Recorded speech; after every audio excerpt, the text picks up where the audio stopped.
Hello! In this video, I will talk about the legionaries and the ancient Roman culture as a whole. The Rome legions were considered one of the most disciplined, well-equipped, and highly trained military units of antiquity. Legions were based on heavily armored Greek infantry types called phalanxes. Legionnaires were light armored infantry equipped with heavy armor called lorica, small spears called pila, large square shields called scutum, and small swords called gladius. Pilliums were used to throw at the enemy from a long distance or during battles that took place in large areas. Gladius, along with shields, were used in close-range battles and in narrow areas. Gladiuses, which were mainly sunk into the enemy's neck and throat, were also easy to use during wars. Gladiuses in particular were of great importance to the legionnaire.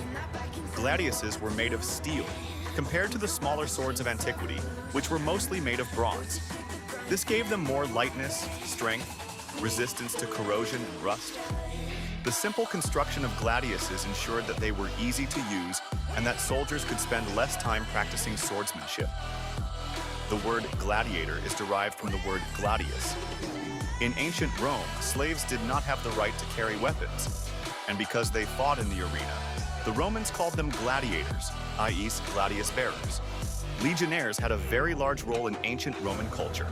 Legions, the most important type of army in the ancient Roman Empire, consisted of heavily armored infantry units, legionnaires. Conscripted at the age of 15, boys were trained for the first 5 years before serving in the Roman legions for the next 20 years.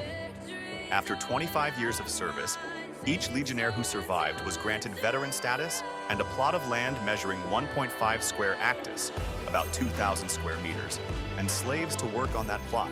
If veterans wanted to continue in the service, they could continue to serve as centurions. Centurions, on the other hand, led a group of 100 men called centurions and received a regular salary from the treasury. Their experience and skills would train other legionnaires. Army policy informs about the occupation policy of the Roman Empire as a whole. Every Roman who fights for the lands he will have in the future and to be able to enslave the population fighting against them. Each legion consisted of 4,500 men or 45 centurions. In addition to infantry units with spears and shields, the legions also had archer units. Legions had 5 centurions with archers and 40 centurions with spears and shields. The archer units mostly hid behind the shield units and caught the enemies with arrows. The shielded units mostly entered the ranks of the enemy. Centurions would attack, protecting themselves from all sides with their shields in a formation called tortoise formation. At the time when Rome was the most powerful, the number of legions reached 30, and the number of regular and standing army reached 160,000 people. 135,000 people of this army were legionnaires, and 25,000 people were cavalry units. The equites were the elite cavalry units of ancient Rome.